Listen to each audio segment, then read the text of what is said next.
Hi friends, welcome to my YouTube channel. Friends, ಎಲ್ಲರೂ ಹೇಗಿದ್ದೀರಾ? ಎಲ್ಲರೂ ಚೆನ್ನಾಗಿದ್ದೀರಾ ಅಂತ ಅಂದ್ಕೊಂಡಿದ್ದೀನಿ. ನಾನು ಕೂಡ ತುಂಬಾ ಚೆನ್ನಾಗಿದ್ದೀನಿ. ಫ್ರೆಂಡ್ಸ್, ಇವತ್ತು ಅಮ್ಮ ಅಪ್ಪಾಜಿ ಊರಿಗೆ ಹೋಗ್ತಾ ಇದ್ದಾರೆ, ಹಂಗಾಗಿ ಊಟ ಮಾಡ್ತಾ ಇದ್ದಾರೆ. ಈಗ ನಮ್ಮ ಮನೆಯವರು ಆಫೀಸಿಂದ ಬಂದು ಕರ್ಕೊಂಡು ಹೋಗಿ ಬಸ್ ಹತ್ಸ್ಬಿಟ್ಟು ಬರ್ತಾರೆ. ಬಸ್ ಇರೋದು ರಾತ್ರಿ 9:30 ಈಗ ಮನೆಯಿಂದ 7-7:30 ಬಿಡ್ತಾರೆ. ಹೋಗ್ತಾ ಇದ್ದಾರೆ ನಮ್ಮ ಮನೆಯವ್ರು ಕರ್ಕೊಂಡು.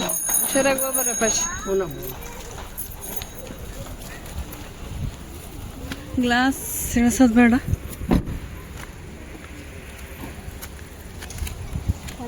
ಅಂದ್ ಬದ್ಲಿಕ್ಕೆ ಅಡ್ಡ ನಂದೆಲ್ಲ ಇಡ್ಲಿ ಅಂತ.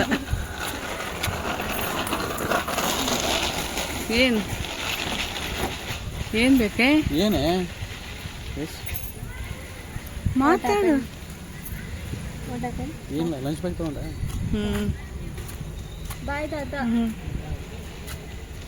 ಮಾಡಿ ಎಕ್ಸರ್ಸೈಸ್ ಮಾಡ್ರಿ, ಹಚ್ಕೊಳ್ರಿ. ಎಲ್ಲ ಜಾಸ್ತಿ ನಡಿಬೇಡ್ರಿ, ಜಾಸ್ತಿ ನಡಿಬೇಡ್ರಿ. ನೋವಿದ್ದಾಗ ಸ್ವಲ್ಪ ಕಮ್ಮಿ ಮಾಡ್ಬೇಕು. ಅವೆಲ್ಲ ನಿಂತಿರ್ಬೇಡ್ರಿ ಜಾಸ್ತಿ ಅಂತೆಲ್ಲ. ಆಯ್ತ್ರವ ಕತ್ಲು ಫುಲ್. ಫ್ರೆಂಡ್ಸ್, ಇದು ನೆಕ್ಸ್ಟ್ ಡೇ ವಿಡಿಯೋ ಹಾಗೆ ಕಂಟಿನ್ಯೂ ಮಾಡ್ತಿದ್ದೀನಿ. ಯಾರು ಎಲ್ಲಿ ಸ್ಕಿಪ್ ಮಾಡ್ದೇನೆ ಈ ವಿಡಿಯೋ ನೋಡಿ. ಫ್ರೆಂಡ್ಸ್, ಇಲ್ಲಿ ನೋಡ್ಬೋದು, ಬೆಳಗ್ಗೆನೆ ನನ್ನ ಮಗಳಿಗೆ ಬ್ಲಡ್ ತೊಗೊಳಕ್ಕೆ ಬಂದಿದ್ದಾರೆ. ಯಾಕಂದರೆ ನನ್ನ ಮಗಳದ್ದು ತುಂಬಾ ಏರ್ ಫಾಲ್ ಆಗ್ತಾ ಇತ್ತು. ಡಾಕ್ಟ್ರ್ ಹತ್ರ ತೋರಿಸಿದ್ವಿ. ಅವರು ಬ್ಲಡ್ ಟೆಸ್ಟ್ ಬರೆದಿದ್ರು. ಫಸ್ಟು ಬ್ಲಡ್ ಟೆಸ್ಟ್ ಮಾಡಿಬಿಟ್ಟು ಆಮೇಲೆ ಅದಕ್ಕೆ ಏನೇನು ಟ್ರೀಟ್ಮೆಂಟ್ ಬೇಕೋ ಅದನ್ನೆಲ್ಲ ಕೊಡ್ತೀವಿ ಅಂತ ಹೇಳಿದರು. ಸರಿ ಅಂತ ನಾವು ಕೂಡ ಬ್ಲಡ್ ಟೆಸ್ಟಿಗೆ ಕೊಟ್ಟಿದ್ವಿ. ಅವರು ಬಂದು ಮನೆಗೆ ಬಂದು ತೊಗೊಂಡೋಗ್ತಾರೆ ಬ್ಲಡ್ನ. ರಿಪೋರ್ಟ್ ಬಂದಾದಮೇಲೆ ಆಮೇಲೆ ಡಾಕ್ಟ್ರ್ ಹತ್ರ ಹೋಗಿ ತೋರಿಸಿದ್ರೆ ಅದಕ್ಕೆ ಏನು ಬೇಕು ಟ್ರೀಟ್ಮೆಂಟು ಅದನ್ನ ಸ್ಟಾರ್ಟ್ ಮಾಡ್ತಾರೆ. ತುಂಬಾ ಏರ್ ಫಾಲ್ ಆಗ್ತಾಯಿದೆ, ಯಾಕೆ ಏನಂತ ಗೊತ್ತಿಲ್ಲ. ಬನ್ನಿ, ನೆಕ್ಸ್ಟ್ ಪ್ರೊಸೀಜರ್ ಏನು ಅಂತ ತೋರಿಸ್ತಾ ಹೋಗ್ತೀನಿ. ಯಾರು ಎಲ್ಲಿ ಸ್ಕಿಪ್ ಮಾಡೋಕ್ಕೆ ಹೋಗಬೇಡಿ. ಈ ವಿಡಿಯೋ ನಿಮಗೆ ಇಷ್ಟ ಆದರೆ ಲೈಕ್ ಮಾಡಿ, ಹಾಗೆ ಫ್ರೆಂಡ್ಸ್ ಆ್ಯಂಡ್ ಫ್ಯಾಮಿಲಿಗೆ ಶೇರ್ ಮಾಡಿ. ಇನ್ನೂ ಯಾರಾದರೂ ಹೊಸಬ್ರು ನನ್ನ ಚಾನಲ್ ಸಬ್ಸ್ಕ್ರೈಬ್ ಮಾಡ್ಕೊಂಡಿಲ್ಲ ಅಂದರೆ ಪ್ಲೀಸ್ ಹೋಗಿ ಸಬ್ಸ್ಕ್ರೈಬ್ ಮಾಡಿಕೊಂಡು ಈ ವಿಡಿಯೋ ನೋಡಿ. ಫ್ರೆಂಡ್ಸ್, ಇದು ಬಿಫೋರ್ ಫುಡ್ಡು, ಅಂದರೆ ಏನೂ ತೊಗೊಂಡಿರಬಾರ್ದು. ಬೆಳಿಗ್ಗೆ ಹಾಳು ಹೊಟ್ಟೆಲೇನೆ ಬ್ಲಡ್ ಟೆಸ್ಟ್ ಮಾಡ್ಸೋಕೆ ಹೇಳಿದರು. ಸರಿ ಅಂತ ಮಾಡಿಸಿದ್ವಿ. ಅವ್ರು ಬೆಳಗ್ಗೆನೇ ಬಂದಿದ್ದರು. ಅಷ್ಟೊತ್ತಿಗೆ ನನ್ನ ಮಗಳು ಬೇಗ ಎಲ್ಲ ಸ್ನಾನಗಿನ ಮುಗಿಸ್ಕೊಂಡು ರೆಡಿಯಾಗಿದ್ಲು ಕಾಲೇಜಿಗೆ ಹೊರಡೋಣ ಅಂತ. ಅಂದರೆ ಬೆಳಗ್ಗೆನೇ ಇನ್ನೂ ರೆಡಿ ಆಗಿಲ್ಲ, ಸ್ನಾನ ಒಂದಾಗಿತ್ತು ಅವಳದು. ಆರಾಮಾಗಿ ಬ್ಲಡ್ ತೆಗೋಬೇಕಾದ್ರೆ ಅವಳು ಕ್ಲೀನಾಗಿ ನೋಡ್ತಾಳೆ ಕಣ್ಣಿಂದ. ಬಟ್ ನನಗೆ ತುಂಬಾ ಭಯ ಆಗುತ್ತೆ, ನನ್ನ ಕೈಲಿ ನೋಡೋಕ್ಕಾಗಲ್ಲ. ಆ ಥರದ್ದು ಏನಾದರೂ ಬ್ಲಡ್ ನೋಡಿದರೆ ತಲೆ ಸುತ್ತು ಬಂದುಬಿಡುತ್ತೆ. ಅವಳಿಗೇನು ಭಯನೇ ಆಗಲ್ಲ, ಆರಾಮಾಗಿ ಕೂತಿರ್ತಾಳೆ. ಇಲ್ಲಿ ನೋಡ್ಬೋದು, ಬ್ಲಡ್ ಎಲ್ಲ ತೊಗೊಂಡು ಅದ್ರ ಮೇಲೆ ಹೆಸರು ಎಲ್ಲ ಬರಿತಾ ಇದ್ದಾರೆ. ಯಾಕಂದರೆ ಎಕ್ಸ್ಚೇಂಜ್ ಆಗಬಾರ್ದು ಅಂತ ಹೇಳ್ಬಿಟ್ಟು. ಯಾವುದಿದೆ ಅವಳದು? ಟೆಸ್ಟ್ ಮಾಡ್ಬೇಕು. ಹೌದು, ನೀನೇ ಹೇಳಿದ್ದಲ್ಲ ಏನು?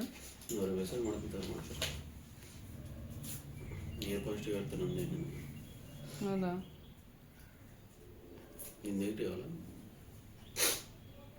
ಒಂದು 10 ನಿಮಿಷ ಬಿಡ್ತೀವಿ. ಓಕೆ, ಕೂತ್ಕೋ. How are you feeling Rani? ಹೇಗಿತ್ತ? ನಾರ್ಮಲ್ ಇತ್ತ? Red colour normal. ಅವಳಿಗೆ, ನಮಗೆ ಭಯಪ್ಪ. Friends, blood ತೊಗೊಂಡೋದ್ರು. ನಾನೀಗ ಟಿಫಿನಿಗೆ ರೆಡಿ ಮಾಡ್ತಾ ಇದ್ದೀನಿ. ಬೆಳಗಿನ ತಿಂಡಿ ಬಂದು ರಾಗಿ ದೋಸೆ. ಇಲ್ಲಿ ರಾಗಿ ಹಿಟ್ಟು ತೊಗೊಂಡಿದ್ದೀನಿ ನೋಡ್ಬೋದು. ಹಾಗೆ 1-2 ಸ್ಪೂನಷ್ಟು ಗೋಧಿ ಹಿಟ್ಟು, 1-2 ಸ್ಪೂನಷ್ಟು ರವೆ ಹಾಕ್ಕೊಂಡಿದ್ದೀನಿ. ಇದರಲ್ಲೇ ಕ್ಯಾರೆಟ್ ತುರಿ, ಸೌತೆಕಾಯಿ ತುರಿ, ಹಾಗೆ ಈರುಳ್ಳಿ ಸಣ್ಣಗೆ ಕಟ್ ಮಾಡಿ ಈರುಳ್ಳಿ ಹಾಕ್ಕೊಂಡಿದ್ದೀನಿ. ಹಾಗೆ ಒಂಚೂರು ಚಿಟಿಕೆ ಅಷ್ಟೇ ಸೋಡಾ, ರುಚಿಗೆ ತಕ್ಕಷ್ಟು ಉಪ್ಪು ಹಾಕ್ಕೋಬೇಕು. ಒಂದು 5 ನಿಮಿಷ ನೆನೆ ಬಿಡಬೇಕು ಕಲಸಿಬಿಟ್ಟು. ಆಮೇಲೆ ದೋಸೆ ಹಾಕ್ಕೋಬೇಕು. ಸೂಪರಾಗಿರುತ್ತೆ. ನಂದಂತರೂ ಸಖತ್ತಾಗಿ ಬಂದಿತ್ತು. ತುಂಬ ದಿನ ಆಯಿತು ರಾಗಿ ದೋಸೆ ಮಾಡಿರಲಿಲ್ಲ. ಸರಿ ಮಾಡೋಣ ಅಂತ ಈಗ ಎಲ್ಲ ಕಲಸಿ ಇಡ್ತಾಯಿದ್ದೀನಿ. ಒಂದು 5 ನಿಮಿಷ 10 ನಿಮಿಷ ಕಲಸಿ ಇಟ್ಟರೆ ಚೆನ್ನಾಗಿ ನೆನೆಯುತ್ತೆ. ಆಮೇಲೆ ದೋಸೆ ಚೆನ್ನಾಗಿ ಬರುತ್ತೆ. ಅವಾಗೆ ಅಂದರೆ ಇಮಿಡಿಯೇಟಾಗಿ ಹಂಚಿಗೆ ಹೊರ್ಕೊಂಡ್ಬಿಡುತ್ತೆ ಅಷ್ಟೇ. ಹಾಗೆ ಇದು ಕಲಸಿಟ್ಟಾದಮೇಲೆ ನಾನು ಬಾಕ್ಸಿಗೆ ಕೂಡ ರೆಡಿ ಮಾಡ್ಕೊತೀನಿ.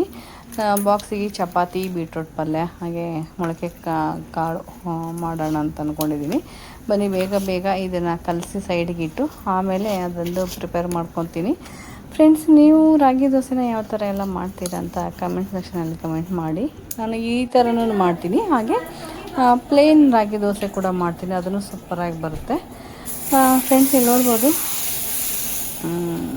ಇದು ಕ್ಯಾರೆಟ್ ತುರಿಯೆಲ್ಲ ಹಾಕಿರ್ತೀವಲ್ಲ, ಕ್ಲೀನಾಗಿ ಹಿಂಗೆ ಇದು ಮಾಡೋಕ್ಕೆ ಬರಲ್ಲ. ಅದು ಹಂಗೆ ಮಾಡಿದ್ರೆ ಹಂಚಿಗೆಲ್ಲ ಹೊರ್ಕೊಂಬಿಡುತ್ತೆ, ಇಲ್ಲಾಂದರೆ ಸ್ಪೂನಿಗೆ ಹೊರ್ಕೊಳುತ್ತೆ. ಇದೇ ಥರ ಹಾಕಬೇಕು. ನಾರ್ಮಲ್ ಏನು ಹಾಕದೆ ದೋಸೆ ಅಂದರೆ ಕ್ಲೀನಾಗಿ ಹಿಂಗೆ ತಿರ್ಸ್ಬೋದು. ದೊಡ್ಡದಾಗಿ ನಾರ್ಮಲ್ ಅಕ್ಕಿ ದೋಸೆ ಬಂದಂಗೆ ಬರುತ್ತೆ. ಇದೂ ಸಖತ್ತಾಗಿತ್ತು ಟೇಸ್ಟ್ ಮಾತ್ರ. ಬನ್ನಿ, ಇದ್ರ ಜೊತೆ ಚಟ್ನಿ ಏನು ಮಾಡೋಕ್ಕೋಗಿಲ್ಲ, ಯಾಕಂದರೆ ಗುರೆಳ್ಳು ಪುಡಿ ಇದೆ. ಅಂದರೆ ಗುರೆಳ್ಳು ಪುಡಿ, ಮೊಸರು, ಹಾಗೆ ಗೋಂಗೂರ ಚಟ್ನಿ ಅದನ್ನೇ ತಿಂತೀವಂದರು. ಹಂಗಾಗಿ ನಾನು ಏನು ಚಟ್ನಿ ಮಾಡೋಕ್ಕೋಗಿಲ್ಲ. ಇಲ್ಲಿ ನೋಡ್ಬೋದು ಮೊಳಕೆ ಕಟ್ಟಿದ್ದು ಕಾಳು, ಹಾಗೆ ಬೀಟ್ರೂಟ್ ಪಲ್ಯ ಮಾಡಿದ್ದೀನಿ. ಮೊಳಕೆ ಕಾಳು ಸಖತ್ತಾಗಿರುತ್ತೆ. ರಾತ್ರಿನೇ ನೆನೆ ಹಾಕಿ ಮೊಳಕೆ ಕಾಳು ಹಾಗೆ ಬೀಟ್ರೂಟ್ ಪಲ್ಯ ಚಪಾತಿ ಬಾಕ್ಸಿಗೆ. ನಾನು ರಾಗಿ ದೋಸೆ ತಿನ್ನೋಕ್ಕೆ ಹೋಗಲಿಲ್ಲ, ಯಾಕಂದರೆ ನಿನ್ನೆ ಅದು ಮಸಾಲ ಚಪಾತಿ ಮಾಡಿದೆ, ಅದ್ರದ್ದು ಹಿಟ್ಟಿತ್ತು.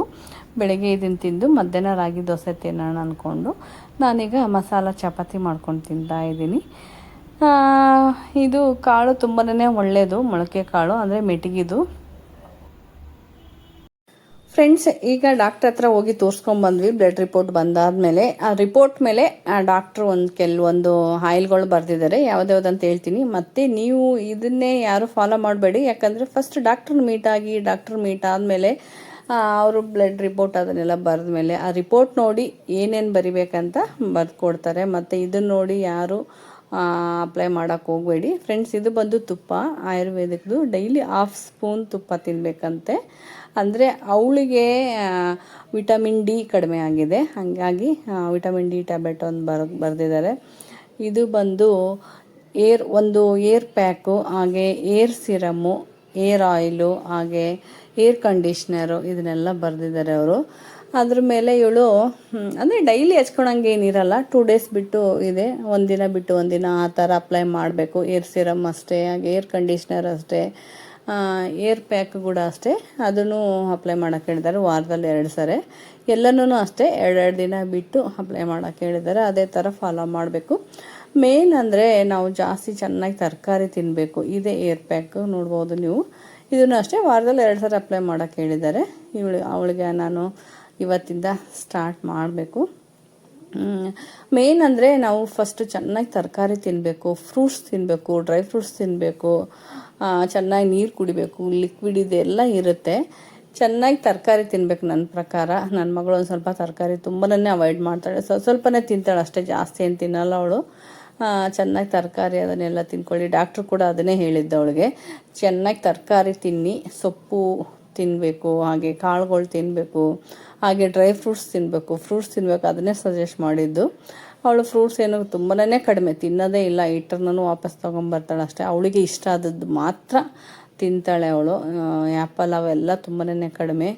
ಹಾಗೆ ಬೀಟ್ರೂಟ್ ಹೇಳಿದ್ದಾರೆ, ಚೆನ್ನಾಗಿ ಬೀಟ್ರೂಟ್ ತಿನ್ಬೇಕಂತ ಹೇಳ್ಬಿಟ್ಟು. ಇದನ್ನೆಲ್ಲ ತಿಂದರೆ ಅಷ್ಟು ಏರ್ ಫಾಲ್ ಆಗಲ್ಲ.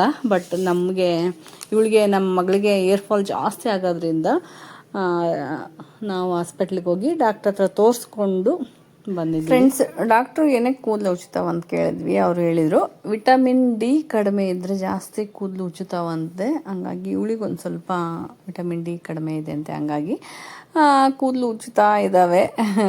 ಅವರು ಕೂಡ ವಿಟಮಿನ್ ಡಿ ಇದು ಟ್ಯಾಬ್ಲೆಟ್ ಬರೆದು ಕೊಟ್ಟಿದ್ದಾರೆ. ವೀಕ್ಲಿ 1 ತೊಗೊಳೋದೇ ಇರುತ್ತೆ. ಅದು ನೋಡೋಣ ಎಷ್ಟು ಮಟ್ಟಿಗೆ ಕಂಟ್ರೋಲ್ ಆಗುತ್ತೆ ಅಂತ. 1/2 ಸ್ಪೂನ್ ತುಪ್ಪ ತಿನ್ಬೇಕಂತೆ.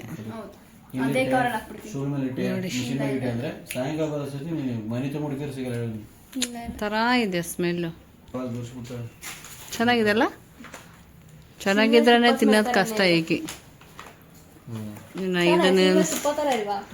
ನನ್ನ ಮಗಳು ಮೊಸರು ತಿಂತಾಳ, ತುಪ್ಪ ತಿನ್ನಲ್ಲ, ಹಾಲು ತಿನ್ನಲ್ಲ. ಇದಕ್ಕೆ ಹೆಂಗಿರೋದು?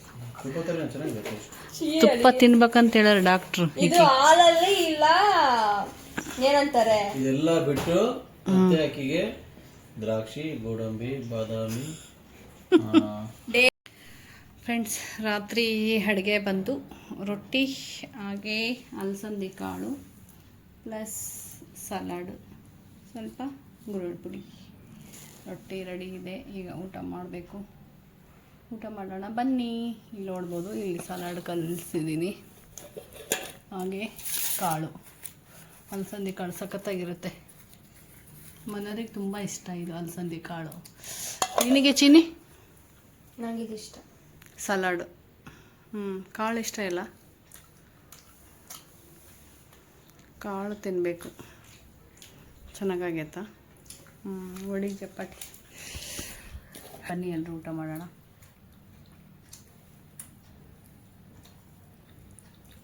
ವೀಕ್ಲಿ 1 ಟೈಮು ಇಲ್ಲಾಂದರೆ 2 ಟೈಮ್ ನಾನು ರೊಟ್ಟಿಗೆ ಅಥವಾ ಚಪಾತಿಗೆ ಕಾಳುಗಳು ಮಾಡ್ತೀನಿ.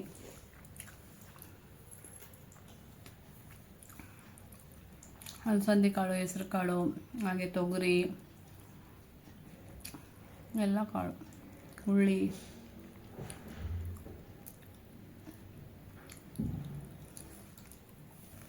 ಫ್ರೆಂಡ್ಸ್, ನಿಮ್ಗೆ ಯಾರಿಗಾದರೂ ತುಂಬ ಏರ್ ಫಾಲ್ ಆಗ್ತಿತ್ತಂದರೆ ಇಮ್ಡಿಯೇಟಾಗಿ ಡಾಕ್ಟರ್ ಹತ್ರ ತೋರಿಸ್ಕೊಳ್ಳಿ, ಹಂಗೆ ಬಿಡಬೇಡಿ. ಓಕೆ ಫ್ರೆಂಡ್ಸ್, ಈ ವಿಡಿಯೋ ನಿಮ್ಗೆ ಇಷ್ಟ ಆಯಿತಾ? ಇಷ್ಟ ಆದಲ್ಲಿ ಲೈಕ್ ಮಾಡಿ. ನಾನು ಮತ್ತೆ ನೆಕ್ಸ್ಟ್ ವಿಡಿಯೋದೊಂದಿಗೆ ಸಿಗ್ತೀನಂತೆ. ಬಾಯ್.